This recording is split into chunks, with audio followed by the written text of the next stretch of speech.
Bakit hanggang ngayon, ang pangalang Pepsi Paloma ay nagpapatahimik sa mga dambuhala sa showbiz? Isang 14 na anyos na pangarap na nauwi sa isang bangungot na hindi matapos-tapos.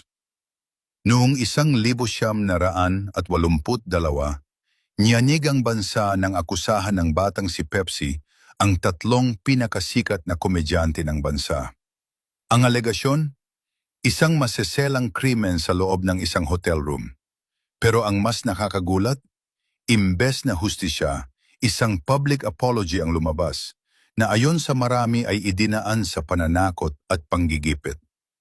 3 taon ang lumipas, natagpuan si Pepsi na wala ng buhay sa kanyang apartment.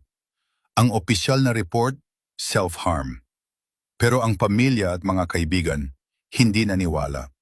May mga di maipaliwanag na pasa sa kanyang katawan at isang diary na tila naglalaman ng mga pangalan ng mga taong sumira sa kanyang buhay. Mula sa kantang Spoliarium ng Eraserheads na pinaniniwala ang tungkol sa kanya, hanggang sa mga di mamatay-matay na usap-usapan, si Pepsi Paloma ay naging simbolo ng hustisyang ninakaw ng kapangyarihan. Hanggang ngayon, ang tanong ay nananatili. Sino ang tunay na pumatay sa pangarap ni Pepsi?